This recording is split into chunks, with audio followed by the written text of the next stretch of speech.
Hello, hello, and welcome to another podcast episode of Overpowering Emotions, where I talk all things big emotions, emotion regulation. Today, I have a wonderful guest, Laura Lyles Reagan. She is a family sociologist, a youth development researcher, parent and teen communication coach, and award-winning author of How to Raise Respectful Parents. She helps parents and teens move from conflict to connection that lasts a lifetime. She teaches communication skills, which helps parents co-create solutions to problems and build positive futures together in her coaching practice and parent workshops nationwide. And today we are going to be talking a little bit about, it's all about resilience building. And so the importance of the rites of passage that our children really need to go through their transitions in life and some of those milestones that they reach, as well as looking at the social network and how we can help support our kids and expand that social network that's really important for their resilience and, of course, effective communication. So there's lots in here. Hopefully you enjoy. Welcome to the show, Laura. It's great to have you here. Thank you. Glad to be here. Why don't we start off by having you tell the listeners a little bit about yourself? Sure. Laura Lyles Reagan, and I am a parenting communication coach. That's how I function in the world today. But I'm trained as a family sociologist, which means we focus on research and we hop in that airplane and look down at the social phenomena that we study. And it gives me a little bit different perspective than, say, the opposite side of that coin, which both are needed, which is psychology. And I'm also a parent who survived those adolescent years with two amazing young adult women. And I am blessed to have them and a grandson now. So we made it. Hey. And that's my biggest claim to fame, is being able to, support their growth process and all that I learned through them, and connecting to them as consciously as possible. And I'm also an author of a book, How to Raise Respectful Parents, that Mm. comes from that conscious parenting movement, that perspective, with a little parenting sociology thrown in there. Well, it's so interesting. Actually, I've never heard of a family sociologist before. So it's, yeah, and you're right. We do talk about the psychological side of things. We talk about the systemic piece, and I don't know, maybe we'll go there. I'm fascinated to Right, talk a right, little right. bit about this today. So why don't we look at that social side of teen mental health? What is that? Help orient us.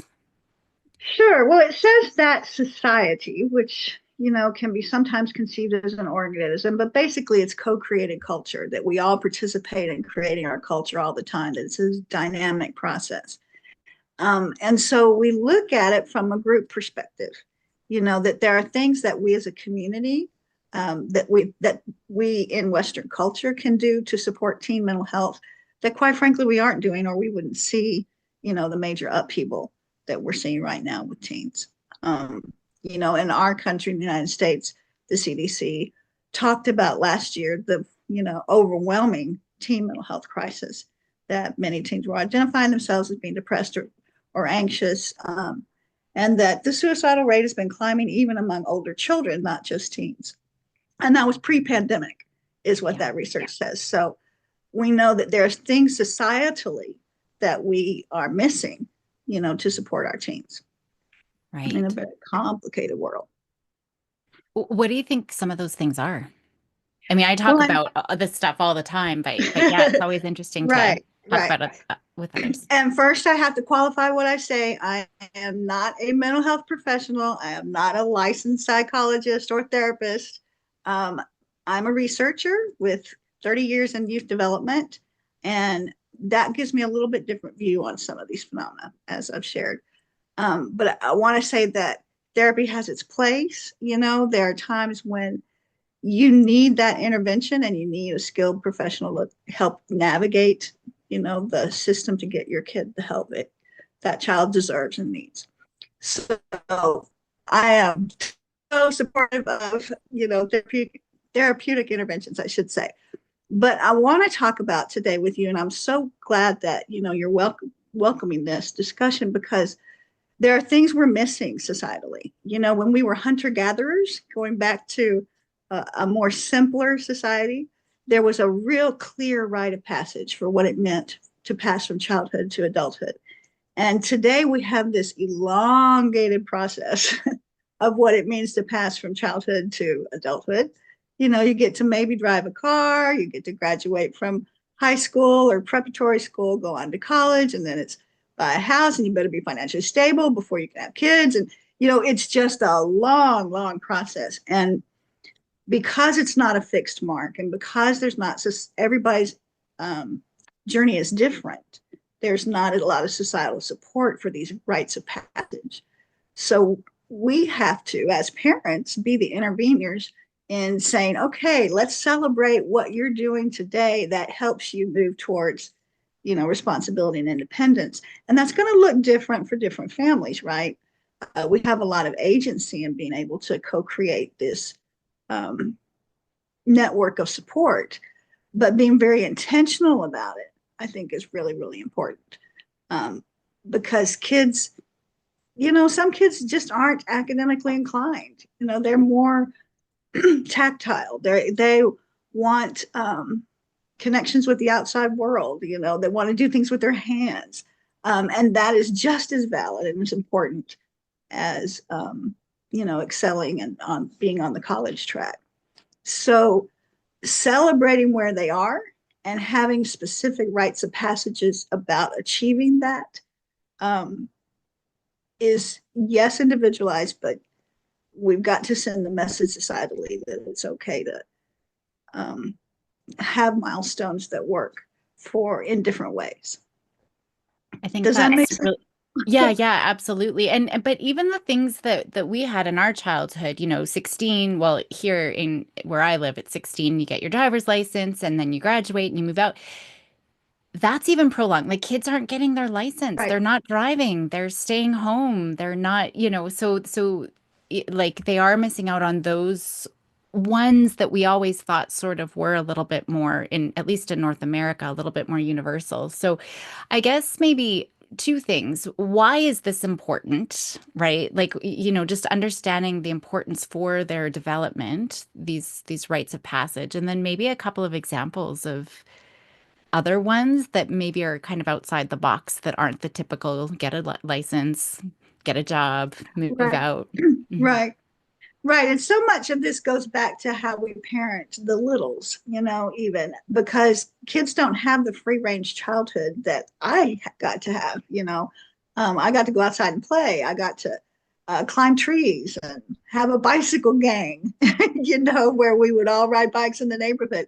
And so much of kids' time is structured.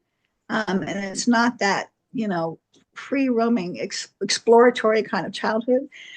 And so when they get to these big decisions about career or relationships, and so much of their experience has been online and they're missing some of those social skills of interaction, then we wonder why they're not gravitating towards the exploration of wanting to practice driving a car or wanting to get out and do something in the dating world that's not just virtual.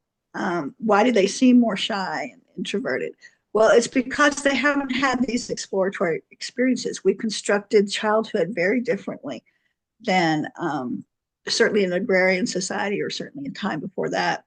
So I think we just need to have these conversations about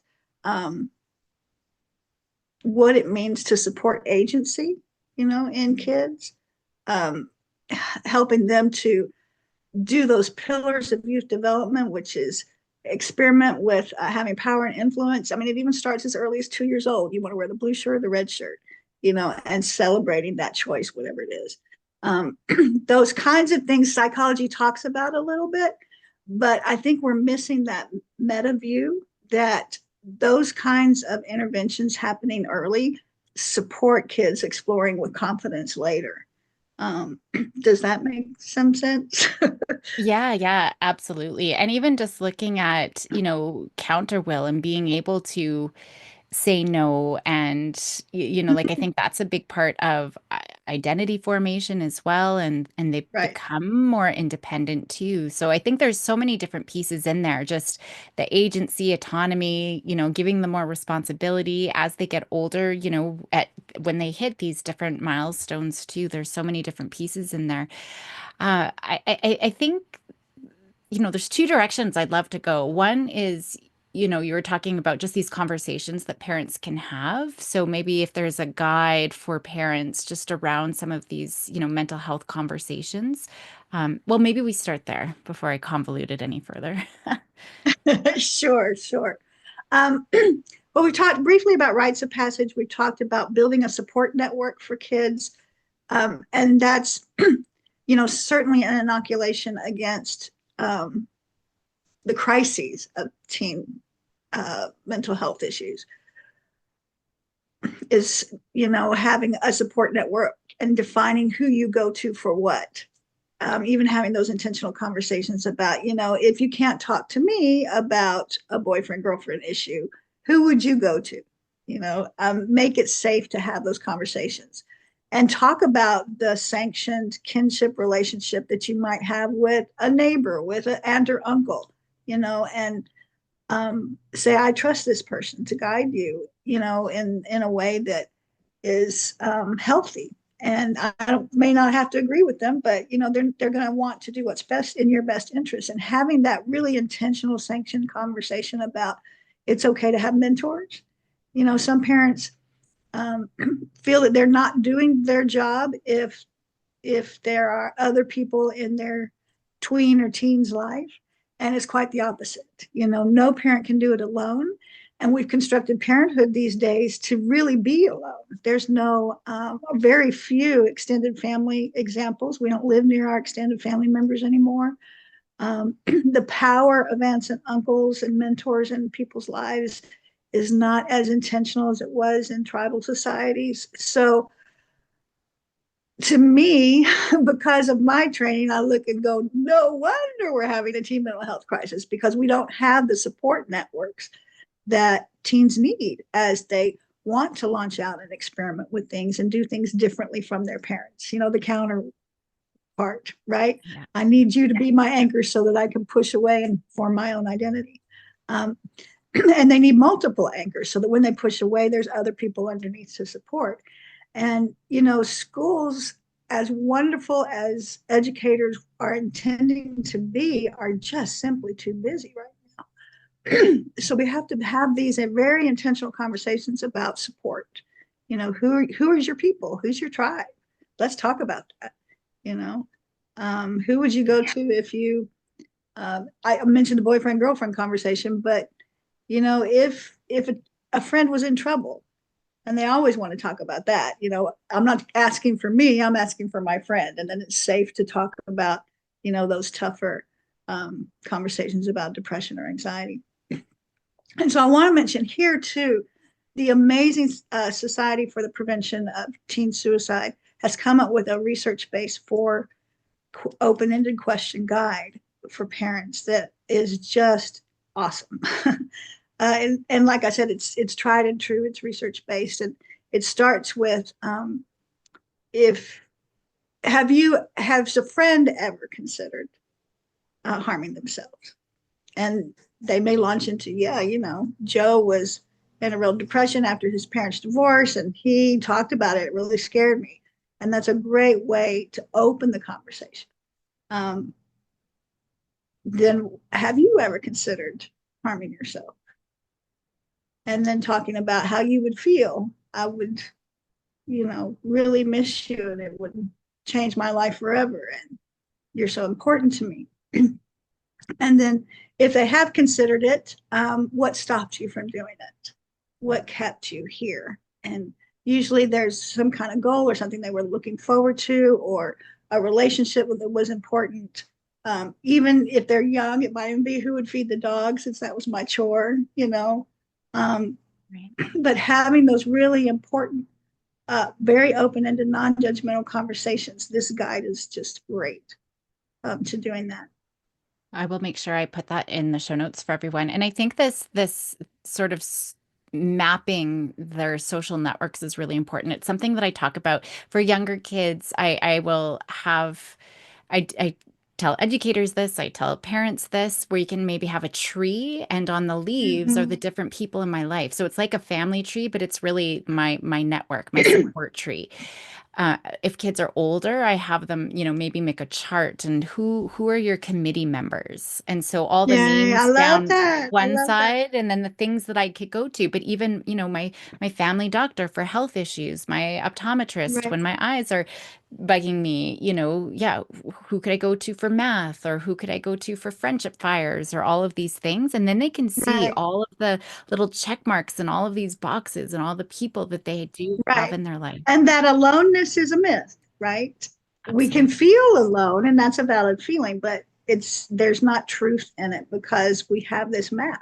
Yeah, that I Right. do that in my team coaching and family coaching practice as well. It's so powerful. In fact, there's a and you would know it better than me, a modality that they use for kids that are in the foster care system who don't have the family stories to back them up. Um, and they literally write the story, their family story of the people that they can count on in this family map, and ask open-ended questions of them. How did you grow up, and who was your important mentor? And so they have this background of the people that they are leaning on, and they can create or co-create family. Even if there's a perception of being alone, and that's the heart of it. We know from 120 years of social study that suicide is about enemy. It's about feeling separate. It's about alienation. And so the more quality relationships a person has, the more accountability to life they kind of have. And so helping kids map this out is, oh my God, absolutely vital. And it's something we're not doing intentionally in a kind of global way. Yeah. And then making sure that they're getting out there because we know that loneliness really is so bad for our health. I mean, I think the analogy Right. is it's like smoking a pack of cigarettes every single day. That's how terrible it is Right. for our health and for our mental health, but physical health as well. And so there's the two pieces I think that just to kind of summarize, the things that we've talked about is getting kids out in that world, doing things, being with Mm-hmm. people, but making sure they, we're being intentional about their understanding of who those people are that are in their social world Right. to kind of support them. Right. Lots to think about, lots to do. Is there anything that we haven't talked about that you think is important to Sure. The mention? underpinning is knowing what these very conscious, intentional communication skills are, because you can want to talk about them. And I, for one, did not have a communication mentor in my life. My parents were not, very conscious and intentional about that. I knew I was loved, and I felt safe until my dad's alcoholism progressed. But early on, I felt that safety. Um, but that doesn't help us have these deeper kinds of conversations that are truthfully required of us in the Western society, modern society today. So I really emphasize teaching parents those conscious communication skills and practicing them. In my practice, they're not new, they're not revolutionary, but doing them in a stair step, very intentional way might be. And I'm talking about things like affirmation and open-ended questions, like I mentioned before, active listening, messaging, but knowing how that applies in your specific family as you're creating your own subculture of intentionality, that's really key to this process. Right. And listening, because I know parents will listen, but making sure kids feel heard. And that's where that validation comes in because Right, that oftentimes active listening part. yeah, we got to get our butts out of there. I understand you're upset, but it's not a big deal. Or, but we got to go. Or, Yeah, but, yeah. so yeah, it's getting those butts And out. but as a parent, you can say your but later, but not when you're listening to them and having them wanting them Exactly. to feel heard. So I Exactly. always help parents say it's your relationship too. You can probably say anything you want to say, that's respectful, but you don't want to do it in the moment that they're actually confiding. Exactly. Because they need to feel, yeah, we don't want to minimize it. And that's what Right, ends up happening from their perspective, right? Is it feels right. very minimizing. Well, Or that thank the you. parent feels authoritarian too. That can be a downer. It can shut down communication. Absolutely. Yeah. Because even when we're trying to be helpful, it can feel very punishing for kids. Yeah, yeah. So when we're not listening. Well, thank you so much for being on the show. It's been great. I Oh, think I'm so grateful. we could probably talk forever about all of these pieces, but I think that's great. For the people who are listening, where's the very best place for them to find you? My website, lauralreagan.com. Make sure you put the L in there for the middle initial, lauralreagan.com, because there's a Canadian actress, Laura Reagan. Oh, I So did not I know that. have to differentiate from her. But there's also 2 chapters of my book that are for free on that website, and a couple of freebie downloads that will be helpful to communication. Um, and I love to connect with people later. Amazing. Well, thank you so much. And I'll make sure I put those in the show notes for everyone. Thanks for being on the show. Thank you so much.